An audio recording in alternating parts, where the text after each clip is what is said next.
রাসূল আকরাম সাল্লাল্লাহু আলাইহি ওয়াসাল্লাম বলেন, মান রাআ মিনকুম মুনকারান ফালইয়ুগাইয়িরহু বিয়াদিহি ফাইন লাম ইস্তাতি' ফাবিলিসানি ফাইন লাম ইস্তাতি' ফাবিকলবিহি ওয়া যালিকা আযআফুল ঈমান। নবীজি সাল্লাল্লাহু আলাইহি ওয়াসাল্লাম বলেন, মান রাআ মিনকুম মুনকারান, তোমাদের মধ্যে কেউ যদি কোনো অন্যায় দেখে, সে কি করবে?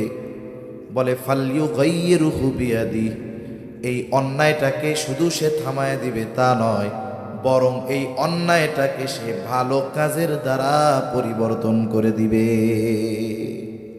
মনে করেন এক সমাজে একটা গান হবে, যাত্রা হবে, নাচানাচি হবে, বলেন এটা ভালো কাজ না মন্দ কাজ? আরো জোরে, ভালো কাজ না মন্দ কাজ? মন্দ কাজ। সাধারণ ছোটখাটো ক্ষমতার মানুষ এগুলারে থামাইতে পারবে না, কিন্তু এই সমাজের প্রধান যিনি, এই এলাকার প্রধান যিনি, ওই অন্যায় থামানোর ক্ষমতা ওনার আছে না নাই? এখন দায়িত্ব হলো ওনার উপরে।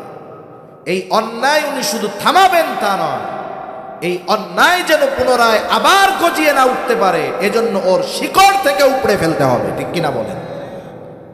এখানে আল্লাহর নবী শুধু অন্যায়কে থামায়া দেওয়ার কথা বলেন নাই, বরং এই অন্যায়কে পরিবর্তন করতে হবে, ওর রাস্তা ঘুরায় দিতে হবে ভালো কাজের মাধ্যমে।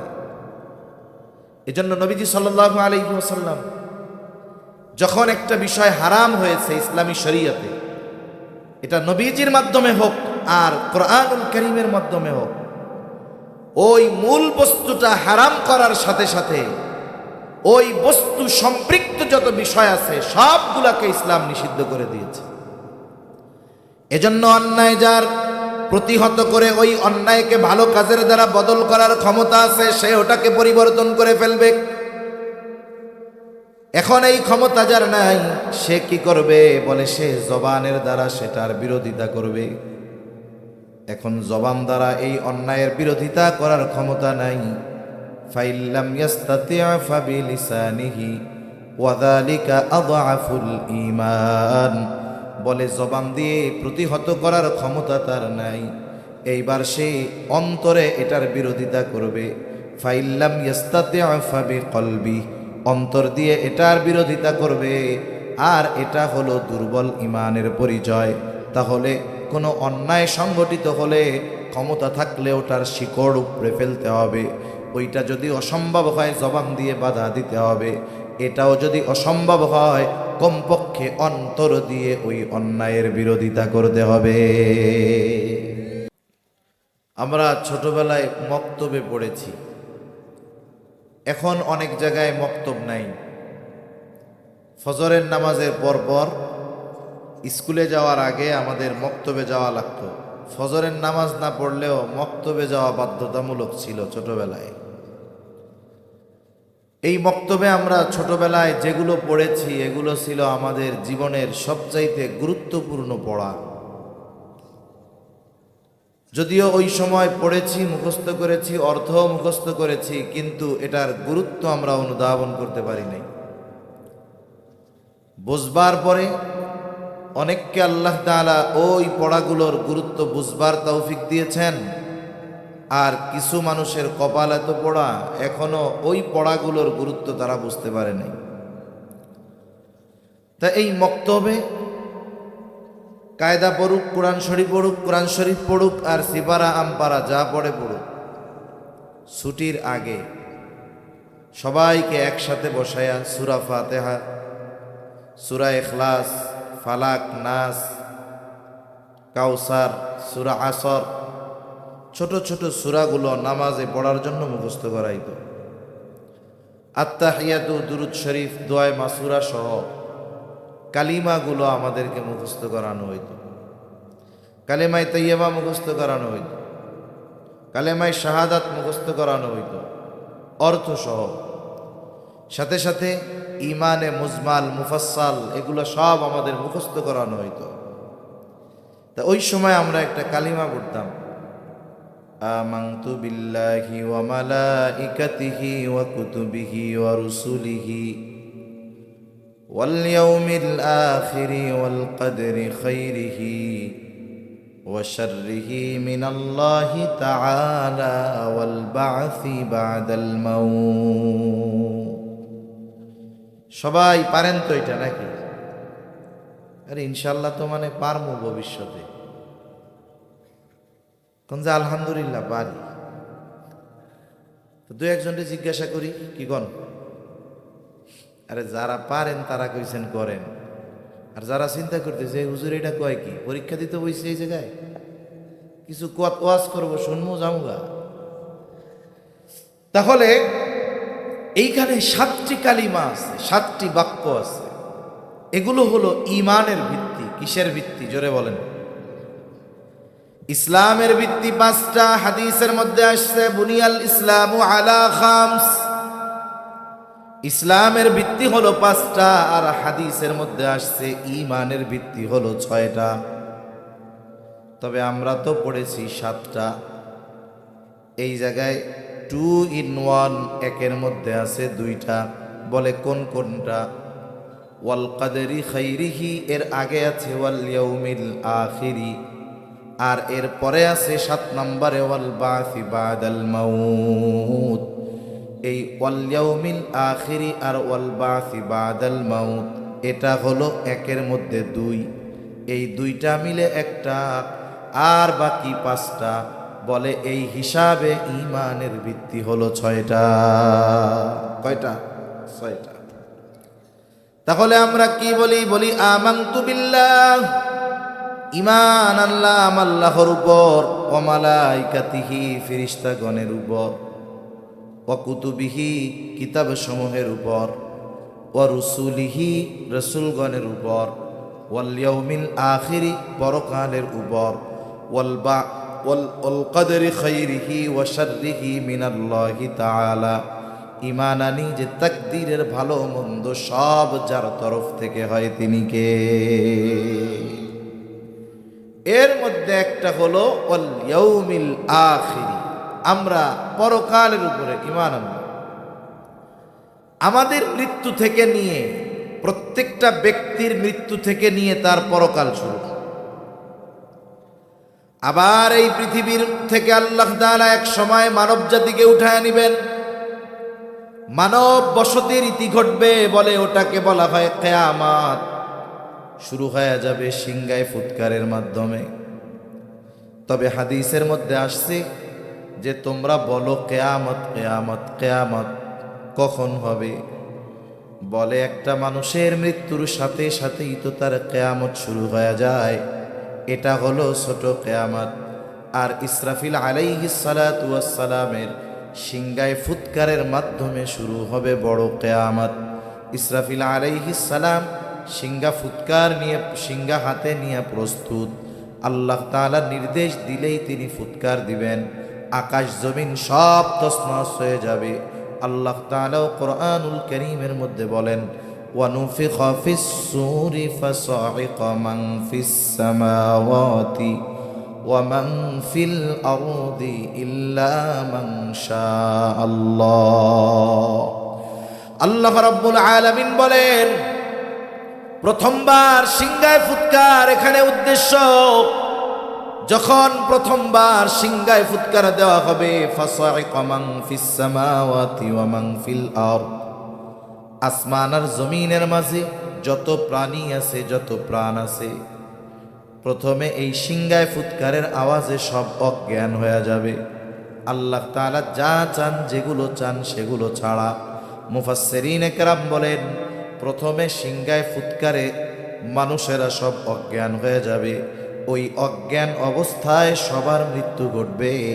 শুধু তাই না, আসমান জমিন তছনছ হয়ে যাবে, আসমান ভেঙে পড়বে, পাহাড়গুলা তুলার ন্যায় উঠতে থাকবে। এই যে শুরু হয়ে গেল কিয়ামত, এটা হবে কোনো সন্দেহ নাই। তবে কখন হবে এই বিষয়টার নির্দিষ্ট সময় আমাদের কারো জানা নাই। কিয়ামত হবে, এই পৃথিবী ধ্বংস হয়ে যাবে, একটা সময় আমাদের আবার আল্লাহর সামনে দাঁড়াতে হবে। এই কথাগুলো বিশ্বাস হয়তো আমাদের, কিয়ামত কখন হবে এটা কারো জানা নাই। সুনির্দিষ্ট সময় যিনি জানেন তিনি কে? জবান খুলে বলেন। আল্লাহ তাআলা কুরআনুল কারীমের মধ্যে বলেন, ইন্নাল্লাহা ইনদাহু ইলমুস সাআহ ওয়া ইউনাজ্জিলুল গায়থ ওয়া ইয়া'লামু মা ফিল আরহাম ওয়া মা তাদরি নাফসুম মাযা তাকসিবু গাদা ওয়া মা তাদরি নাফসুম বিআইয়ি আরদিন তামুত ইন্নাল্লাহা আলীমুন খবীর। আল্লাহ রাব্বুল আলামিনের কাছেই গায়েবের ইলম। এখানে আল্লাহ তাআলা 5টি অদৃশ্য বিষয়ের কথা বলেছেন। এই 5টি বিষয়কে বুখারীর বর্ণনায় বলা হয়েছে মাফাতিহুল গায়েব, গায়েবের চাবি। তার মানে গায়েবের যত ইলম আছে এটা দুনিয়ার কোনো সৃষ্টির কাছে নাই। একমাত্র গায়েবের ইলম যার কাছে আছে তিনি কে? আল্লাহ তাআলা বলেন, ওয়া ইনদাহু মাফাতিহুল গায়বি লা ইয়া'লামুহা ইল্লা হু। আল্লাহ তাআলার কাছে আছে গায়েবের চাবি। আমাদের দেশে কিছু মানুষ আছে, এরা রাসূলুল্লাহ সাল্লাল্লাহু আলাইহি ওয়াসাল্লামের উপরে মাত্রাতিরিক্ত ভক্তি দেখাতে গিয়ে আল্লাহ তাআলার যেই সিফাত, যেই গুণাবলী, এগুলো রাসূলের ব্যাপারে সাব্যস্ত করতে চায়। এরাও বলতে চায় যে রাসূলুল্লাহ সাল্লাল্লাহু আলাইহি ওয়াসাল্লাম আলিমুল গায়ব। নাউজুবিল্লাহ বলেন। নবীর কাছে গায়েবের খবর আছে কতটুক? যতটুকু আল্লাহ তাআলা জানিয়েছেন ততটুকু। ওই দিকে গেলে লম্বা কথা হয়ে যাবে, মূল কথার থেকে অন্যদিকে চলে যাওয়া লাগবে। যে কথাগুলো বলতে চাই সেদিকেই যাই। তাহলে কিয়ামত হবে এটা সন্দেহ নাই, তবে কখন হবে এই ইলম কার কাছে? জোরে বলেন। ইন্নাল্লাহা ইনদাহু ইলমুস সাআহ। এই যে কিয়ামত কখন হবে এর ইলম আল্লাহ তাআলার কাছে আছে, নবীজির কাছেও নাই। হাদিসের মধ্যে, হাদিসের কিতাবে লম্বা একটা হাদিস আছে, প্রসিদ্ধ একটি হাদিস, যেই হাদিসের নাম হলো হাদিসে জিবরিল। কেন হাদিসে জিবরিল নাম? বলে জিবরাইল আলাইহিস সালাম মানুষের আকৃতিতে নবীজির কাছে আসছেন কেন? বলে সাহাবায়ে কেরামকে দ্বীনের মৌলিক বিষয়গুলো শিক্ষা দেওয়ার জন্য। দ্বীনের মৌলিক বিষয়গুলা বেশ কিছু গুরুত্বপূর্ণ প্রশ্ন করছে। মাল ঈমান, ঈমান কি? মাল ইহসান, ইহসান কি? এইভাবে আল্লাহর নবীকে প্রশ্ন করেছে। প্রশ্নগুলোর মধ্যে একটি প্রশ্ন হলো আখবিরনি আনিস সাআহ।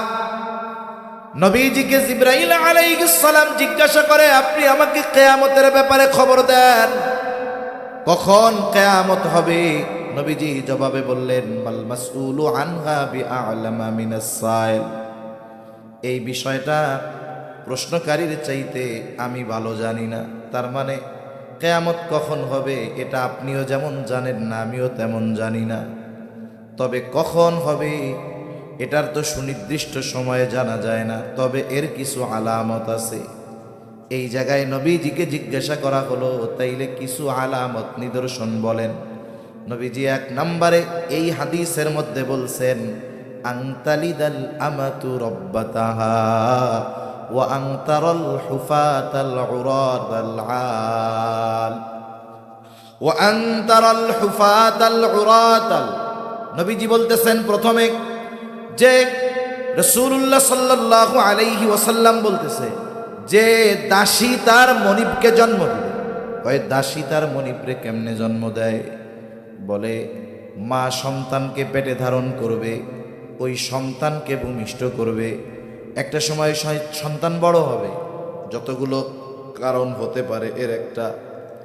বলে ওই সন্তান বড় হবে, বিবাহ শাদী করবে, টাকা পয়সার মালিক হবে। একটা সময় যেই মা তাকে গর্ভে ধারণ করেছে, যেই মা তাকে দুধ পান করিয়েছে, বলে ওই মায়ের সাথে দাসী চাকরানির মতো সে আচরণ করবে। অনেক জায়গায় এমনটা আছে না, এমনটা অনেক জায়গায় আছে যে মা সন্তানের জন্য জীবনের সর্বস্ব ত্যাগ করে দিছে, কিন্তু একটা সময় যখন ওই সন্তান অনেক টাকা পয়সার মালিক হয়ে গেছে, এইবার ওই সন্তান ওই মাকে কাজ না করলে খাবার দেয় না, আছে না নাই? ঘর থেকে বের করে দেয়। এই যে দাসীর মতো আচরণ করবে মায়ের সাথে, এটা আমাদের সভ্য সমাজে, তথাকথিত সভ্য সমাজে মায়ের সাথে এই ধরনের আচরণের অভাব নেই। এরপরে নবীজি সাল্লাল্লাহু আলাইহি ওয়াসাল্লাম বলেন, ওয়া আনতারাল হুফাতাল উরাতাল আলাতা রিআ আশ-শাই ইয়াতাতাওয়ালুনা ফিল বুনয়ান। নবীজি সাল্লাল্লাহু আলাইহি ওয়াসাল্লাম বলেন, তুমি দেখতে পাবা নগ্ন পদ বিশিষ্ট রাখালগুলো উঁচু উঁচু অট্টালিকা প্রাসাদ নির্মাণের প্রতিযোগিতা দিবে। আমি আমাদের অঞ্চলে অনেক দেখেছি, কাজ কাম কিচ্ছু নাই, কোনো কাজ কাম করে না, কিন্তু নেতার পিছনে ঘুরে। কয়দিন পরে পাঁচতলা বাড়ির মালিক, আছে না নাই? এর অথেন্টিক কোনো ইনকামের অথেন্টিক কোনো সোর্স নাই, কোনো ব্যবসা নাই, কিচ্ছু নাই। এত টাকা পয়সা পাইল কই? কয়দিন পরেই সে মিস্টার হয়ে যায়, সাহেব হয়ে যায়, এলাকায় এসে সমাজ সেবক জনদরদি সেজে যায়, আছে না নাই? এটা যদিও অনেকে মনে করে উন্নতি অগ্রগতির লক্ষণ, না না, এটা বরং কিয়ামতের অন্যতম আলামা। তা মূল কথা হলো, নবীজি সাল্লাল্লাহু আলাইহি ওয়াসাল্লামকে জিবরাইল আলাইহিস সালাম জিজ্ঞাসা করছে কিয়ামত কখন। নবীজি বলছেন, এটা প্রশ্নকারীর চাইতে আমি ভালো জানি। আবার আমি আপনাদের খেদমতে একটা হাদিস পাঠ করেছি, সহিহ বুখারীর হাদিস। নবীজি সাল্লাল্লাহু আলাইহি ওয়াসাল্লাম জানায়া দিয়েছেন, কিছু বিষয় সংগঠিত হওয়ার আগ পর্যন্ত কিয়ামত সংগঠিত হবে না। কিয়ামত হওয়ার আগে অনেক নিদর্শন আসবে, আলামত আসবে। এই হাদিসের মধ্যে কিয়ামতের আগে সংগঠিত 6টি গুরুত্বপূর্ণ বিষয়ের কথা নবীজি বলেছে। কয়টা? জোরে বলেন, কয়টা? সজাগ আছেন না ঘুম আসতেছে? ঘুম আসে কার কার? একটু হাতুসা করেন তো। এই সত্য কথা কইছে, এলে খাটি আল্লাহর বান্দা। এক জায়গায় গেছি মাহফিলে, এখন আমি তো কালেকশন পারি না। আমার কিছু হুজুর শেষে একটু কালেকশন করি, কারণ আমি যেমনে চাই ওতে রসগোল্লা যদি নরম হয় ওইটাও গলবে না, আর মানুষের মন ওইটা পাথরের চাইতে কঠিন। এখন আমি, কেউ তো দেয় না। আমি বলছি, ভাই আমি যদি কারো বাসায় আজকে থাকি রাত্রেবেলা, যদি বলি যে আপনার বাসার থেকে কালকে দুপুরে বাইরম, তাইলে কি আমারে সকালে আর দুপুরে খাওয়াইবেন? হ্যাঁ বলে, হুজুর খাওয়াবো। সবাই তো আর কয় নাই। তা কে কে খাওয়াবেন? আতুসা করেন তো। সবাই আতুসা করছে, দুই একজন আতুসা করে নাই। তা আমি এভাবে জিজ্ঞাসা করলাম, কে কে খাওয়াবেন না আতুসা করেন? এবার ওই কয়জন সত্য সত্য আতুসা করছে। মানুষজন তাকাই রয়েছে লজ্জা। আমি কয়, মিয়া আপনারা মিথ্যা কথা বলতে পারেন, কথার কথা, কিন্তু ওই কয়জন লোক সত্য কথা বলছে। এখন আপনি আমারে খাওয়াইতেন, সকালে যাই খাওয়াইতেন, দুপুরে যাই খাওয়াইতেন, 1000 টাকার উপরে খরচ হইতো, লাগবে না। যদি সত্যবাদী হয়ে থাকেন 500 করে টাকা মাদ্রাসায় দেন, একজনও দেয় নাই। তার মানে কি বুঝলেন? অনেকের ঘুমাইতেছে, আতুসা করে নাই, কিন্তু উনি সত্যবাদী যে এই জন্য আতুসা করছে। মিছা কথা কয়া লাভ কি? এটাই ঠিক। একটা তাকবীর দেন, নারায়ে তাকবীর। আরো জোরে দেন, নারায়ে তাকবীর। মাশাআল্লাহ। বেশি রাত করা যাবে না, কারণ রাত বেশি হইলে শীতের সময় তো রাতটা লম্বা থাকে। ফজরের নামাজ পড়ি গিয়া 6:30টার পরে, ঠিক না? আর এখন ফজর পড়তে হয় কয়টায়? 5টায় পড়া লাগে। তাইলে চিন্তা করেন, 5টার আগেও জামাত হয়, এরপরে সময় কম থাকে, বেশি সময় থাকে না। 4:50 নামাজ পড়া হয়, তার মানে দেখেন প্রায় 1.25 ঘন্টা আগে নামাজ পড়া লাগতেছে। আবার গরমের সময় শরীর ঘামে, মানুষের ক্লান্তি বেশি হয়। শীতের সময় অল্প ঘুমে ক্লান্তি দূর হয়ে যায়। এই জন্য রাত যদি বেশি হয়, বেনামাজির টেনশন নাই, কিন্তু নামাজি রাত বেশি হইলে তার পেরেশানি শুরু হয়ে যায়, ঠিক কিনা বলেন? আবার আপনারা তো ওই শহরের মানুষ, বা ওই সিলেট, চট্টগ্রাম, অন্যান্য অঞ্চলে যারা আছে, কামকাজ নাই, এক পরিবারে একজন বিদেশে থাকে, বাকি 10 জন বয়া বয়া গায়। কিন্তু আপনাদের তো পরিশ্রম করা লাগে, পরিশ্রমী মানুষ, সকালে উঠবেন, নামাজ পড়বেন, এরপরে আবার কর্মব্যস্ততা। এজন্য উত্তরবঙ্গে হিসাব অনুযায়ী ওয়াজ 12টা না 11:30টার আগে শেষ হওয়া দরকার। কিন্তু মাশাআল্লাহ এটা 11:30টার আগে শুরুই করতে চায় না, প্রধান বক্তারে দিতে চায় না। তা যাই হোক, 6টা বিষয় সংক্ষিপ্ত পরিসরে জানবো, বুঝবো, আমাদের যদি কিছু করণীয় থাকে সেগুলো করব ইনশাআল্লাহ। 1 নাম্বার, নবীজি সাল্লাল্লাহু আলাইহি ওয়াসাল্লাম বলেন, আবু হুরায়রা রাদিয়াল্লাহু তাআলা আনহু থেকে বর্ণিত হাদিস, قال رسول الله صلى الله عليه وسلم لا تقوم الساعة حتى يقبض العلم। নবীজি সাল্লাল্লাহু আলাইহি ওয়াসাল্লাম বলেন, কিয়ামত ততক্ষণ পর্যন্ত সংগঠিত হবে না। কতক্ষণ পর্যন্ত? বলে যতক্ষণ না ইলম উঠিয়ে নিয়ে না যাওয়া হবে। ইলম উঠায় নেওয়া না পর্যন্ত কিয়ামত হবে না। এখন কথা হলো, ইলম কিভাবে আল্লাহ উঠায় নিবে? আমাদের ইলম সংরক্ষিত আছে কোরআনের মাঝে, তাফসীরের মাঝে, হাদিসের মাঝে। এরকম হবে নাকি হঠাৎ করে রাতে একদিন ঘুমায় আছি, সকালবেলায় ঘুম থেকে উঠে দেখলাম মাদ্রাসা, মসজিদ, বাড়িঘর এক জায়গাও একটা কোরআন নাই, সব আসমানে উঠে গেছে? বলে না, এমন না। এমন নাকি যে রাতের বেলায় ঘুমাইছিলাম, সকালবেলা উঠে কোরআন খুলে দেখলাম কোরআনের পাতার মধ্যে কোনো লেখা নাই, সব সাদা হয়ে গেছে? বলে না, এরকমও না। তাইলে ইলম আল্লাহ কেমনে উঠায় নিবেন? নবীজি সাল্লাল্লাহু আলাইহি ওয়াসাল্লাম আর হাদিসের মধ্যে বলেন, আল্লাহ তাআলা বান্দার অন্তর থেকে ইলম উঠিয়ে নেন না, বরং ইলম কিভাবে উঠায় নেয়? ওয়ালাকিন ইয়াকবিদুল ইলমা বিকবজিল উলামা, বরং আল্লাহ তাআলা আলেমদেরকে উঠায়া নেওয়ার মাধ্যমে আল্লাহ ইলম উঠায়া নিয়ে যায়। একজন আলেমের মৃত্যুর মাধ্যমে ইলম উঠা যায়। কারণ অতীতে যেই আলেমরা দুনিয়া থেকে চলে গেছে, তাদের শূন্য স্থান পূরণ হচ্ছে না, হওয়া কঠিন। এজন্য ইলম সংরক্ষণের সাথে কিয়ামত সংগঠিত হওয়ার সাথে সম্পর্ক আছে। এই যে মাদ্রাসাগুলো দেখতেছেন না, এগুলো ইলম হেফাজতের দায়িত্বে নিয়োজিত আছে। এই যে হাফিজে কোরআন যারা, এরা কোরআন হেফাজতের দায়িত্বে আছে। আশেপাশে মাদ্রাসাগুলো আছে, এরা ইলম হেফাজতের দায়িত্বে নিয়োজিত আছে। এজন্য আমাদের উচিত, আমাদের দ্বারা এই গুরুত্বপূর্ণ কাজ সংগঠিত হচ্ছে না ঠিক, যাদের দ্বারা এই ইলম সংগঠিত হওয়ার, সংরক্ষণ হওয়ার কাজ হচ্ছে, এদের পাশে আমাদের থাকার দরকার আছে না নাই? আল্লাহ রাব্বুল আলামিন আলেমদের উঠায় নিয়ে যাওয়ার মাধ্যমে ইলমকে উঠায় নেবেন।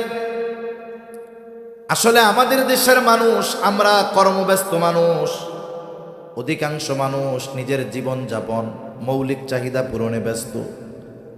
এই যে সম্প্রতি সময়ে বাংলাদেশ থেকে অনেক বড় বড় আলেম দুনিয়া থেকে বিদায় নিয়েছেন, বলে এই আলেমদের মৃত্যু কেমন? বলা হয় মাউতুল আলিম কামাউতিল আলম।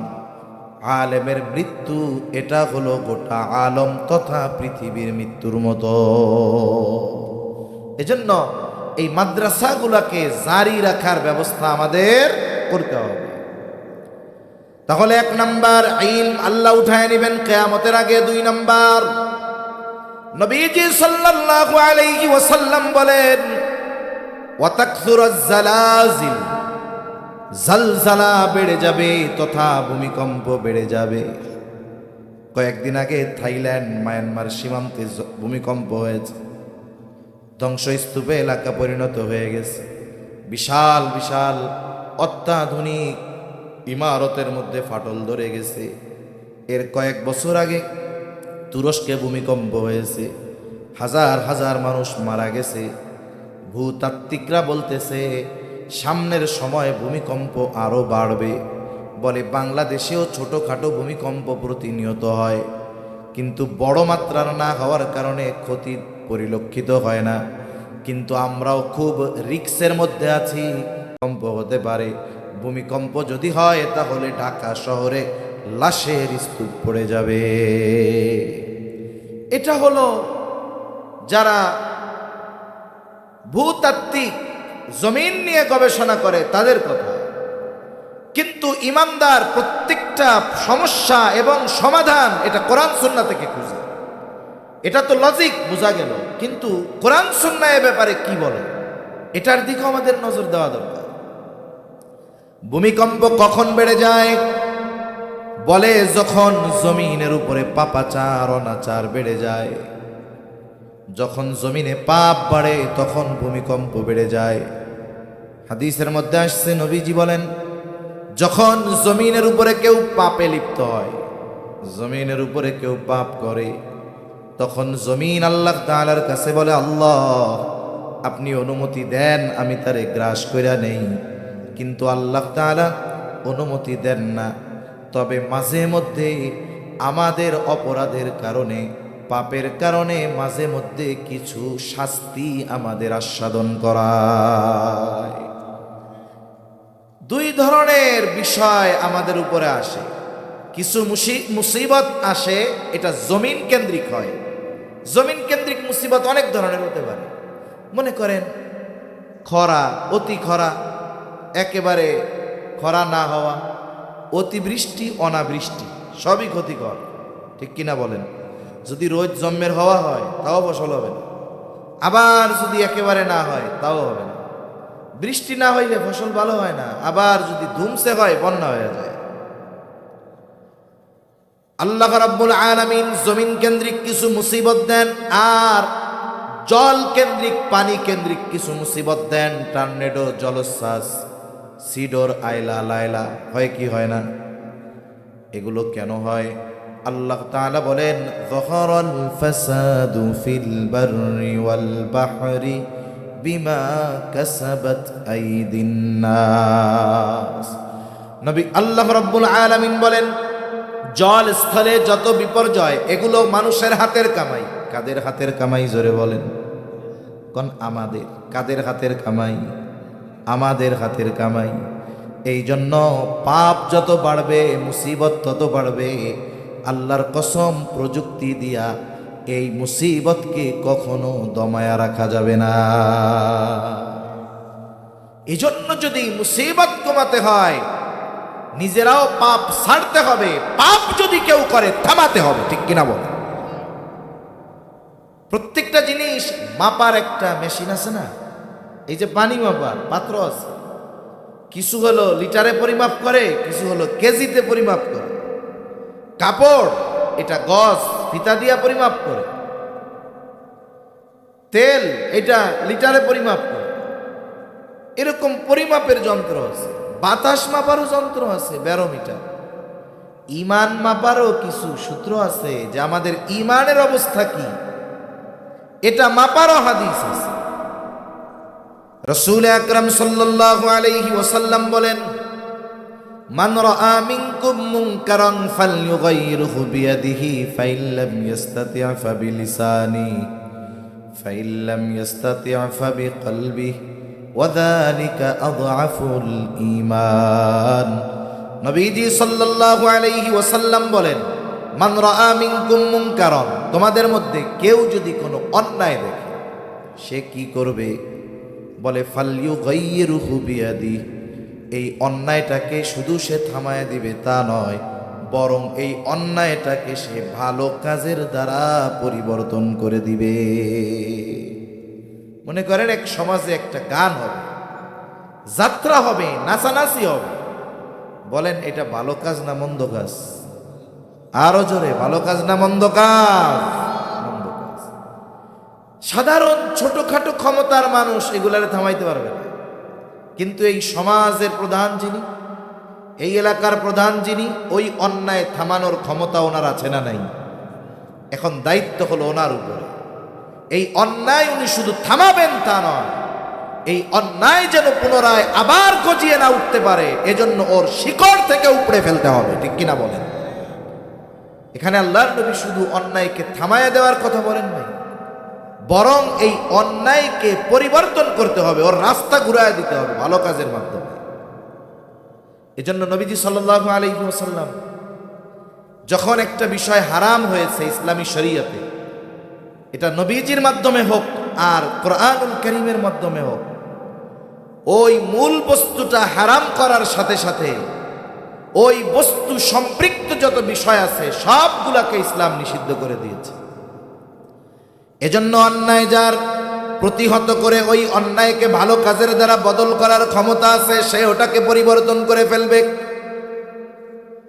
এখন এই ক্ষমতা যার নাই, সে কি করবে? বলে সে জবানের দ্বারা সেটার বিরোধিতা করবে। এখন জবান দ্বারা এই অন্যায়ের বিরোধিতা করার ক্ষমতা নাই। ফাইল্লাম ইয়াস্তাতি' ফাবিলিসানিহি ওয়া যালিকা আযআফুল ঈমান। বলে জবান দিয়ে প্রতিহত করার ক্ষমতা তার নাই, এইবার সে অন্তরে এটার বিরোধিতা করবে। ফাইল্লাম ইয়াস্তাতি' ফাবিকলবি, অন্তর দিয়ে এটার বিরোধিতা করবে। আর এটা হলো দুর্বল ঈমানের পরিচয়। তাহলে কোনো অন্যায় সংগঠিত হলে ক্ষমতা থাকলে ওটার শিকড় উপড়ে ফেলতে হবে। ওইটা যদি অসম্ভব হয় জবান দিয়ে বাধা দিতে হবে।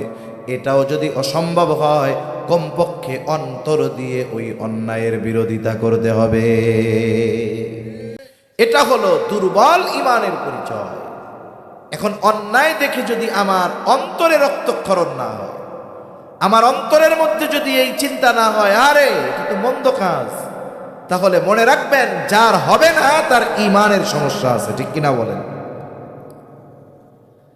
তাহলে বলতেছিলাম কিয়ামতের আগে ভূমিকম্প বেড়ে যাবে। নবীজি সাল্লাল্লাহু আলাইহি ওয়াসাল্লাম জানায় দেন ভূমিকম্পের অন্যতম কারণ হলো পাপাচার, অনাচার, জিনা, ব্যভিচার বেড়ে যাওয়া। কিন্তু আফসোস, জিনা, ব্যভিচার, অন্যায়, পাপাচার কমাবেন কোথায়? এখন তো এই 92% মুসলমানের দেশে আইন করে পাপাচারকে বৈধতা দেওয়ার অপচেষ্টা চলতেছে।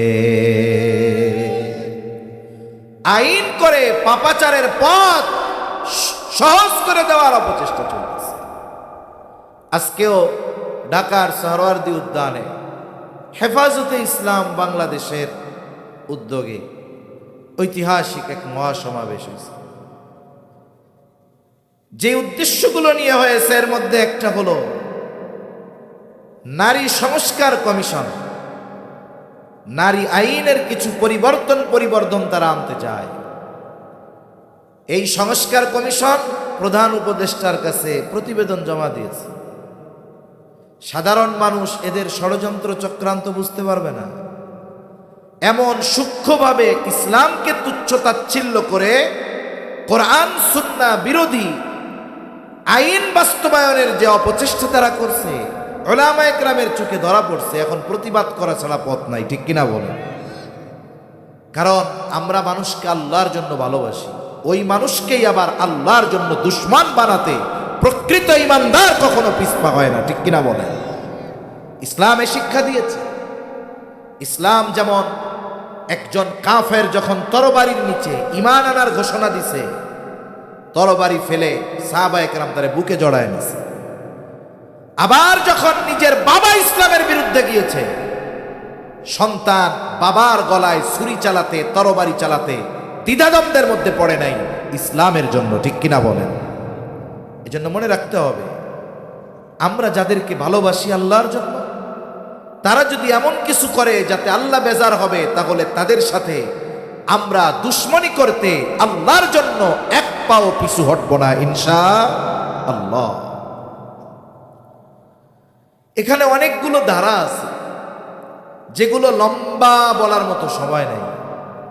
তারা ইসলামকে এমনভাবে কটাক্ষ করছে, তারা বলতেছে রাষ্ট্র হলো ইহজগতিক একটি বস্তু, রাষ্ট্র, আর ধর্ম হলো পরলৌকিক একটি বস্তু। সুতরাং ইহলৌকিক বস্তুকে পরলৌকিক বস্তু দিয়ে পরিচালনা করা যাবে না। তার মানে দুনিয়ার জগতে ইসলাম বলতে কোনো কিছু তারা রাখতে চাচ্ছে না। ঠিক কিনা বলেন? ইসলামবিহীন এই পৃথিবী তো আল্লাহ তাআলা রাখবে না। আমাকে আপনাকে কবরে প্রশ্ন করবে, 3 প্রশ্ন। এর মধ্যে একটা হলো আমা দিন, তোমার দিন কি? আমাদের দিন কি? জোরে বলেন তো। এটা তো সবাই জানে। আমাদের হিন্দু ভাইদের জিজ্ঞাসা করেন, তারাও জানে। বৈদ্য ভাইদের জিজ্ঞাসা করেন, তারাও জানে। এখন দুনিয়ার পরীক্ষার হলের নিয়ম কি? বলে উত্তর মুখস্থ থাকলেই তো পরীক্ষার হলে গিয়ে লিখে দেওয়া যায়। কিন্তু কবরের প্রশ্নের ক্ষেত্রে তো বিষয়টা এমন নয় যে মুখস্থ করলে নকল নিয়ে গেলে এই প্রশ্নের জবাব দেওয়া যাবে, এমনটা কোনো সুযোগ নাই। বরং দুনিয়ার পরীক্ষার হলে পরীক্ষার প্রশ্নের জবাব দেওয়া যায় লেখাপড়া করলে, মুখস্থ করলে। লেখাপড়ার সাথে দুনিয়ার প্রশ্নের জবাবের সম্পৃক্ততা আর কবরের প্রশ্নের জবাবের সম্পৃক্ততা হলো আমলের সাথে। এখন আমি যদি ইসলাম অনুযায়ী আমার ইহকালীন জগতে নিজেকে পরিচালিত না করি, বলেন তো কবরে গিয়ে জবাব দেওয়ার সুযোগ আছে আমার দিন ইসলাম? তাহলে চিন্তা করেন, ইসলামকে জাগতিক জগতের জন্য অকার্যকর করে ওরা সাব্যস্ত করতেছে। ওদের জিহ্বা টেনে ছেড়ে দেওয়া দরকার, ঠিক কিনা বলেন? ইসলাম যদি থাকতো তাহলে এরা উপযুক্ত শাস্তি পেয়ে যেত। এভাবে অনেকগুলো বিষয় আছে। একটা হলো বৈবাহিক ধর্ষণ। আচ্ছা, যখন একটা নারী একটা পুরুষের মধ্যে, একটা ছেলে একটার মধ্যে বিবাহ সংগঠিত হয়, উভয় পক্ষের সম্মতি দরকার হয় কি হয় না? মেয়ে যদি বলে আমি রাজি না, বাপ যদি জোর করে বিয়া দেয়, বিবাহ হবে? জীবনেও হবে না। তার মানে এই যে উভয় পক্ষের প্রস্তাবনা, ইজাব কবুলের মাধ্যমে তাদের মধ্যে এমন কিছু সম্পর্কের বৈধতা হয়ে যায় যেটা এর আগে ছিল না। তা কি বলতেছে? বলে স্বামী স্ত্রীর মধ্যেও যদি মেলামেশা হয়, এটা যদি স্ত্রীর অসম্মতিতে হয়, স্ত্রী যদি মামলা করে আমার স্বামী আমারে ধর্ষণ করছে, তাইলে ওই স্বামীকে ধর্ষণ মামলায় অ্যারেস্ট করে জেলখানার মধ্যে বেরা দেবে। চিন্তা করেন, এটা বড় হাস্যকর আর বড় আফসোসের বিষয়। এই বিষয়টার বৈধতা তো ওই দিন হয়ে গেছে যেই দিন একটা পুরুষ একটা নারীকে নির্দিষ্ট দেনমোহর প্রদানের মাধ্যমে তার জন্য হালাল করে নিয়েছে, ঠিক কিনা বলে? তার মানে বিবাহ বন্ধনকে তারা শেষ করে দিতে চায়। এভাবে কি হবে?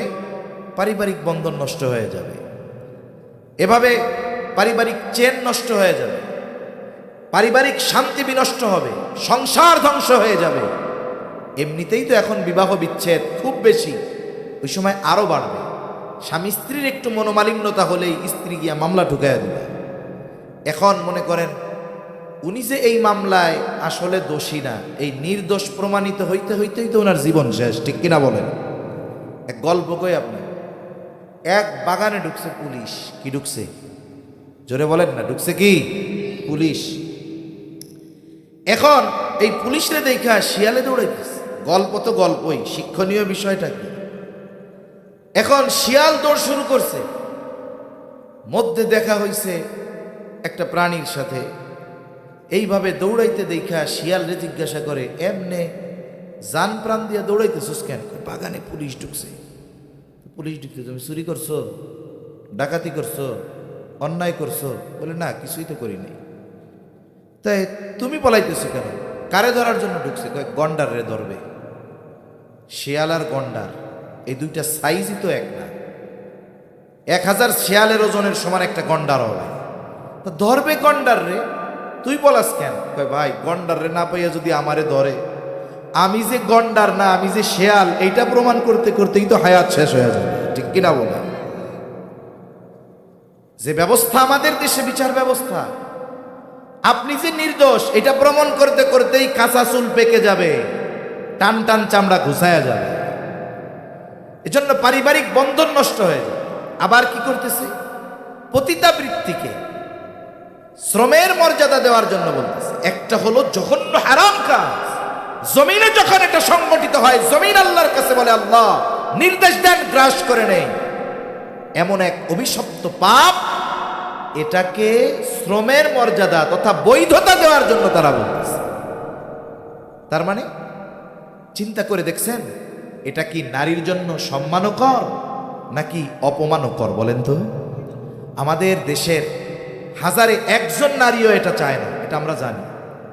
কিন্তু ওই যে মিডিয়ার সামনে কিছু সুশীল তসলিমা নাসরিনের ডিম থেকে ফোটা কিছু বাচ্চা যেগুলো আছে, এগুলো রাষ্ট্রযন্ত্রের উপরে চেপে বসে আছে। এজন্য এই আইনগুলো তারা করতে চায়। এগুলো যদি হয় পাপাচার বাড়বে, গুনাহ বাড়বে, জালজালা বেড়ে যাবে, আল্লাহর আযাব আসবে। মনে রাখবেন, যদি আযাব চলে আসে আমি হুজুরও তখন ওই আযাব থেকে বাঁচতে পারবো না। কারণ আল্লাহ তাআলা যখন কোথাও আযাব দেন, গজব দেন, তখন কোনো বাস বিচার করেন না, ওখানে যারা থাকে আল্লাহ সবাইকে ধ্বংস করে দেন। তাহলে এই যে সামাজিক যেই সমস্যাগুলো আসবে, আল্লাহর যেই গোস্বা আমাদের উপরে আসবে, আমরা যদি চুপ করে বসে থাকি, এই পাপের বিরুদ্ধে প্রতিবাদ না করি, এই অশ্লীলতা, অন্যায়, কোরআন সুন্নাহ বিরোধী আইনের বিরুদ্ধে যদি আমরা প্রতিবাদ না করি, তাহলে আল্লাহ তাআলা আমাদের উপরে বেজার হয়ে যাবে। কথা লম্বা হয়ে যাচ্ছে, তাহলে আল্লাহর নবী বলেন ওয়াতাকসুরাজ জালাজিল, কিয়ামতের আগে জলজালা বেড়ে যাবে। এরপরে নবীজি বলেন ওয়ায়াতাকারাবাজ জামান, সময় সংকুচিত হয়ে যাবে, সময় সংকুচিত হয়ে যাবে। হাদিসের মধ্যে আসছে, নবীজি বলেন এক যুগ কেমন যেন এক বছরের মতো হয়ে যাবে, বছর কেমন যেন মাসের মতো হয়ে যাবে, মাস সপ্তাহের মতো হয়ে যাবে, সপ্তাহ দিনের মতো হয়ে যাবে, আর দিন কেমন যেন একটা ঘন্টার মতো হয়ে যাবে। সময়ের বরকত উঠে যাবে। এটা কেমনে উঠে? ভালো কাজ যখন আমরা করি তখন সময়ে বরকত থাকে, গুনার কাজ যখন করা হয় সময় খুব দ্রুত চলে যায়। একজন মসজিদে যায়, 5 ওয়াক্ত নামাজ পড়বে, দৈনিক সময় লাগে 1 ঘন্টা। তাও কয় ভাগে? জোরে কথা বলেন না, কয় ভাগে? এই 5 ভাগে আমার চাচা, আমার দাদা, আমার বাবা মসজিদে 5 ভাগে 1 ঘন্টা সময় যাইতে পারেন। কিন্তু বিকালবেলা কাজ কাম করে আইসা মাগরিবের আগে যে টিভির দোকানে বসে, চার দোকানে রাত 10টা পর্যন্ত বৈশা থাকে, মাজাও ব্যথায় না, কষ্টও হয় না, আছে না নাই? এই সময়টা খুব দ্রুত চলে যায়। কেন? বলে এই সময় গুনার মধ্যে কাটাচ্ছে। এই জন্য যুবক মসজিদে যায় না, নামাজে যায় না, কিন্তু মোবাইলের মধ্যে দেখে, খেলা দেখে, মোবাইল টিপে, সময় দ্রুততার সাথে চলে যায়। এই জন্য অহেতুক কাজ, গুনার কাজ, এগুলোর মাধ্যমে সময়ের বরকত চলে যায়। আর যদি আমরা নেকের কাজ করি, ভালো কাজ করি, তাহলে আমাদের সময়গুলোর মধ্যে বরকত দিয়ে দিবে কে? এজন্য আমরা এমন কাজ করব যাতে আমাদের হায়াতের বরকত হয়। কারণ এই সময় বড় দামি এক জিনিস। আজকে আছে, যখন মারা যাব এই সময়ের জন্য আফসোস করব, কিন্তু সময় পাওয়া যাবে না। আল্লাহ আমাদের সময়ের হেফাজত করার তৌফিক দান করেন।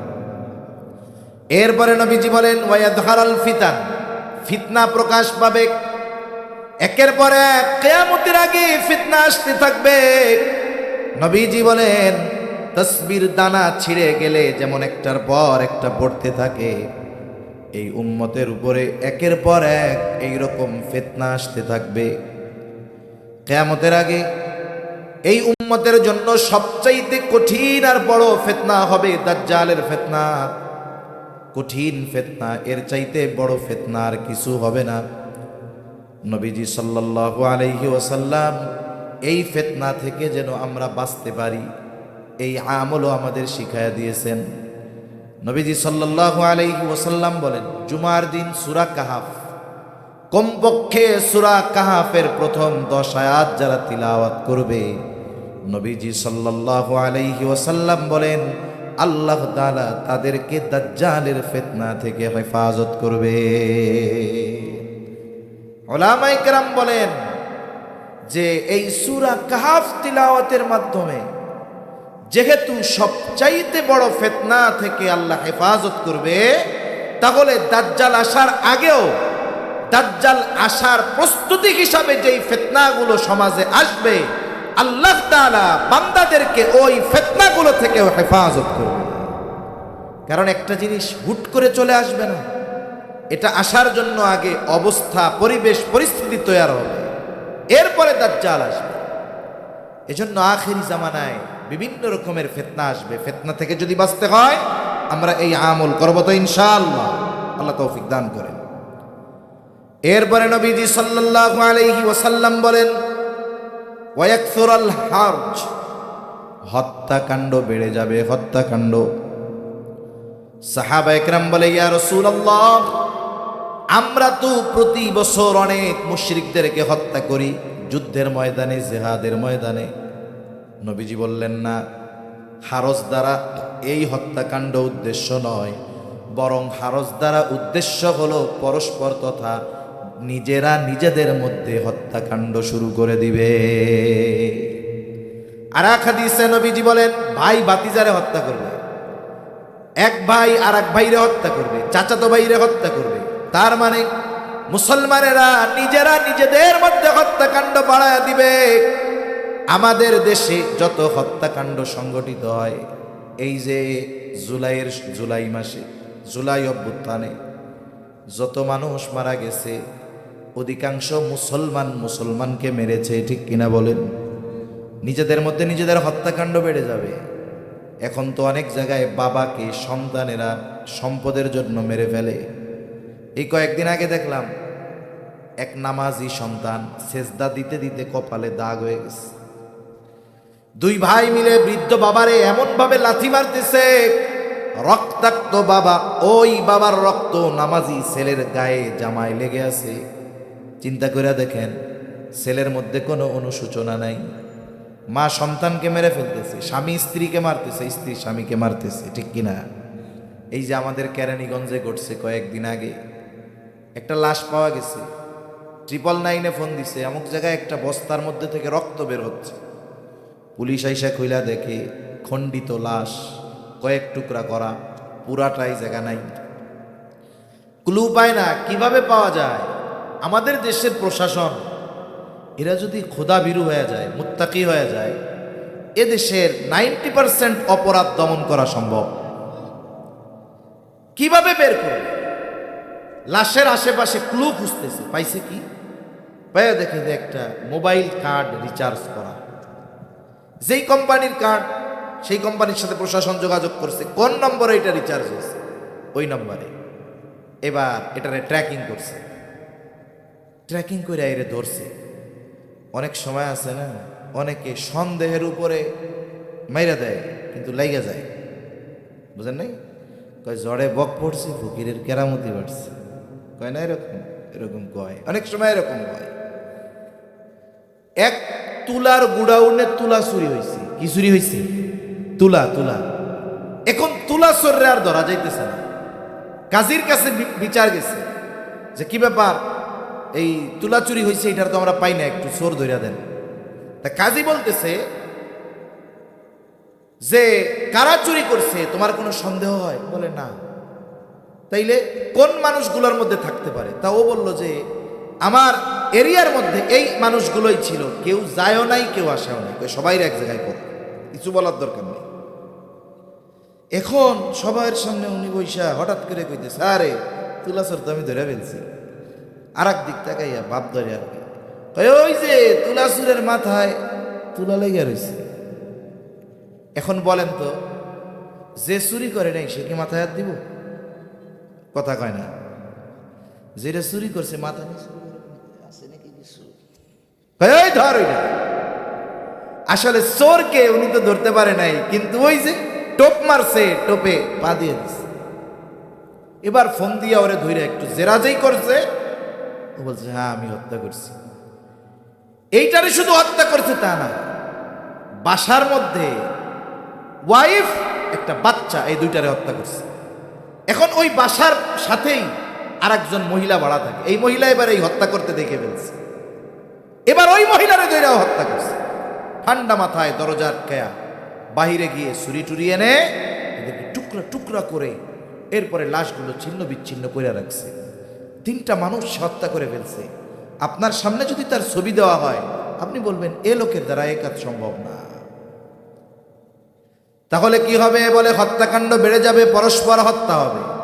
এক সময় তো মনে করতাম মানুষ স্বার্থের কারণে হত্যা করে, সম্পদের কারণে করে, ক্ষমতার কারণে করে, প্রাপ্তবয়স্ক যারা তারা করে, পরকীয়ার কারণে করে। না না, কয়েকদিন আগে আমরা দেখলাম ক্লাস 7-এর বাচ্চাও সুপরিকল্পিতভাবে হত্যাকাণ্ড ঘটায়।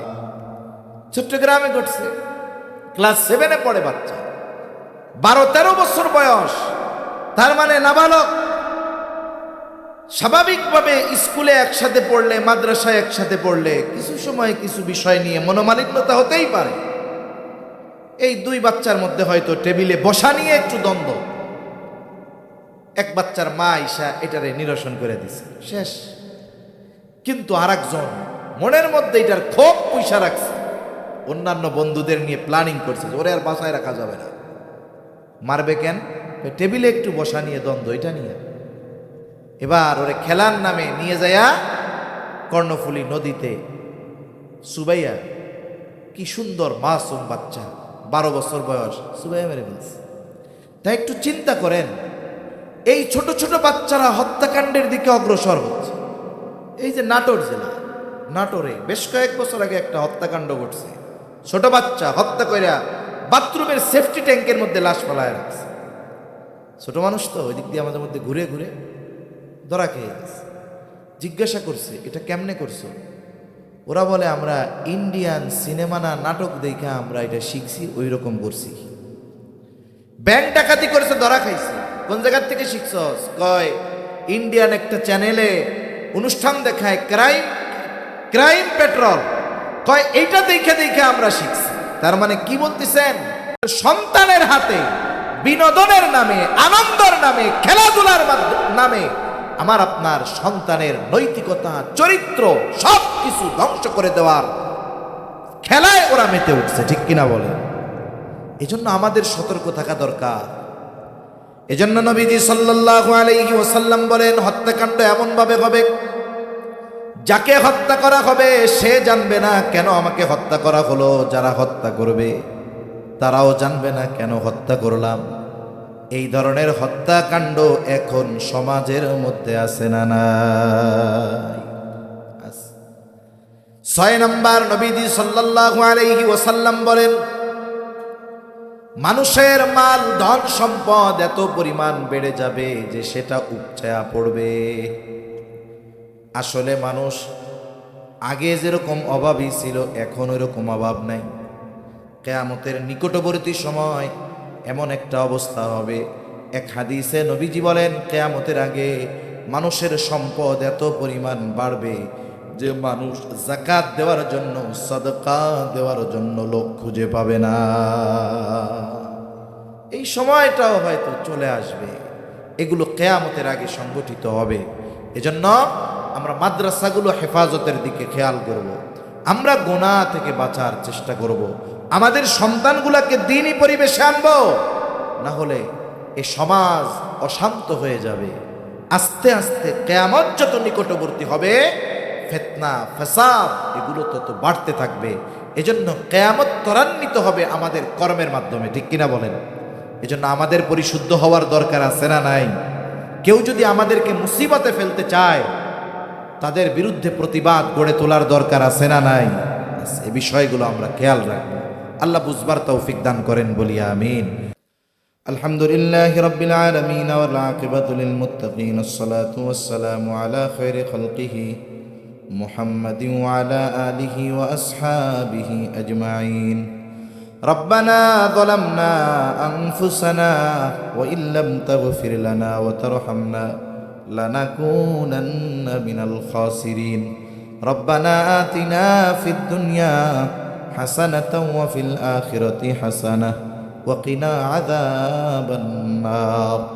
ربنا لا تزغ قلوبنا بعد إذ هديتنا وهب لنا من لدنك رحمة إنك أنت الوهاب. রব্বুল আলামিন, গভীর রাত পর্যন্ত দিনই আলোচনা করার পরে গুনাহমাখা হাত আমরা তুলে ধরেছি। আয় আল্লাহ, যে যেখান থেকে হাত উঁচু করেছি আমাদের বিগত জীবনের সব ধরনের গুনাহগুলো মাফ করে দেন। আমাদের আত্মীয় স্বজন যে যেখানে আছে মাফ করে দেন। যারা দুনিয়া ছেড়ে চলে গেছে গুনাহগুলো মাফ করে কবরগুলো জান্নাতের টুকরো বানায়া দেন রব্বুল আলামিন। খাস করে আশেপাশে যত কবরস্থান আছে, যত মুমিন মুমিনাত শহীদ আছে, সকলের কবরগুলো আপনি জান্নাতের টুকরো বানায়া দেন। আয় আল্লাহ, খাস করে এই মাদ্রাসা আপনি কবুল আর মঞ্জুর করে নেন। আজকের মাহফিল কবুল করে নেন। মাদ্রাসার মোহাব্বতে যে যেভাবে সহযোগিতা করেছে আল্লাহ, সকলের সকল প্রকার সাহায্য সহযোগিতা কবুল আর মঞ্জুর করে নেন। আল্লাহ মাদ্রাসার যত প্রয়োজনীয়তা আছে গায়বী খাজানা থেকে ব্যবস্থা করে দেন। আল্লাহ এবছর 3 জন হাফিজে কোরআন হয়েছে, ধারাবাহিকতার সাথে সময়ের সাথে সাথে আরো বেশি বেশি হাফেজ এখান থেকে বের করার তৌফিক আল্লাহ আপনি দান করেন। রব্বুল আলামিন মাদ্রাসার যত প্রয়োজনীয়তা আছে গায়বী খাজানা থেকে ব্যবস্থা করে দেন। আয় আল্লাহ, মাদ্রাসার ওস্তাদ ছাত্র পরিচালনায় যারা আছে কবুল করে নেন। এই মাদ্রাসা সহ তামাম দুনিয়ার সকল মাদ্রাসাগুলো সকল ষড়যন্ত্র চক্রান্ত থেকে আল্লাহ আপনি হেফাজত করেন। রব্বুল আলামিন খাস করে তামাম দুনিয়ার মুসলমানদের জানমাল আপনি হেফাজত করেন। আয় আল্লাহ, ফিলিস্তিনের গাজ্জার মুসলমানদের হেফাজত করেন, ভারতের মুসলমানদের হেফাজত করেন। আল্লাহ, তামাম দুনিয়ার মুসলমানদের মধ্যে ঐক্য দান করেন, একে অপরের প্রতি হৃদ্রতা ভালোবাসা আপনি বাড়ায়া দেন। আল্লাহ, আমাদের দেশের উপরে খাস রহমত নাজিল করেন। যারা ইসলাম নিয়ে দেশ নিয়ে ষড়যন্ত্র চক্রান্তে লিপ্ত আল্লাহ, তাদের সকল ষড়যন্ত্র চক্রান্তকে আপনি ধ্বংস করে দেন। রব্বুল আলামিন দেশের ব্যাপারে ইসলামের ব্যাপারে দলমত নির্বিশেষে আমাদের ঐক্যবদ্ধ থাকার তৌফিক দিয়া দেন। অভাবীর অভাব দূর করে দেন, ঋণগ্রস্তের ঋণ পরিশোধের তৌফিক দেন। আল্লাহ, বরকতময় প্রশস্ত রিজিক দান করেন। আয় আল্লাহ, কৃষি প্রধান এলাকা, এই ফসলগুলো আসমানি জমিনি সকল বালা মুসিবত থেকে হেফাজত করেন, অতিবৃষ্টি অনাবৃষ্টি থেকে হেফাজত করেন। রব্বুল আলামিন জমিনের উর্বরতা বাড়ায়া দেন, বেকার যারা আছে হালাল কর্মসংস্থানের ব্যবস্থা করে দেন। আয় আল্লাহ, আমাদের সকলকে বারবার মক্কা মদিনা জিয়ারতের তৌফিক দান করেন। মা বোনদের কবুল করে নেন আল্লাহ, পর্দা নিশিন বানায় দেন, 5 ওয়াক্ত নামাজ যথাযথভাবে আদায় করার তৌফিক দিয়ে দেন। আয় আল্লাহ, আমাদেরকেও দ্বীনের জন্য কবুল করেন, বেনামাজিদের নামাজি বানায় দেন, সুন্নাতবিহীন মানুষগুলারে সুন্নাতওয়ালা বানায় দেন। সকল প্রকার পাপাচার অনাচার অশ্লীলতা থেকে আমাদের সকলকে বেঁচে থাকার তৌফিক দান করেন। রব্বুল আলামিন আমাদের অন্তর আপনার এবং আপনার হাবিবের মোহাব্বত দিয়া ভরপুর করে দেন। এই দুনিয়া ছেড়ে আমাদের সকলকে একদিন চলে যেতে হবে মালিক। মালাকুল মাউত যখন মৃত্যুর পয়গাম নিয়ে হাজির হবে, আপনি আমাদের সকলের জবানে তাওহীদের কালিমা নসিব করে দিয়েন। আল্লাহুম্মা ইন্না নাউযু বিকা মিনাল হাম্মি ওয়াল হাযান ওয়াল আজজি ওয়াল কাসাল ওয়াল জুবনি ওয়াল বুখল ওয়া দালা'id দাইন ওয়া গলাবাতির রিজাল। রব্বি ইজআলনি মুকিমাস সালাতি ওয়া মিন যুররিয়্যতি রব্বানা ওয়া তাকাব্বাল দুআ। রব্বানা ইগফির লি ওয়া লিওয়ালিদাইয়া ওয়া লিল মুমিনিনা ইয়াওমা ইয়াকুমুল হিসাব। রব্বানা হাব লানা মিন আজওয়াজিনা ওয়া যুররিয়্যাতিনা কুররাতা আ'য়ুন ওয়াজআলনা লিল মুত্তাকিনা ইমামা। রব্বিরহামহুমা কামা রব্বায়ানি সগীরা। রব্বিরহামহুমা কামা রব্বায়ানি সগীরা।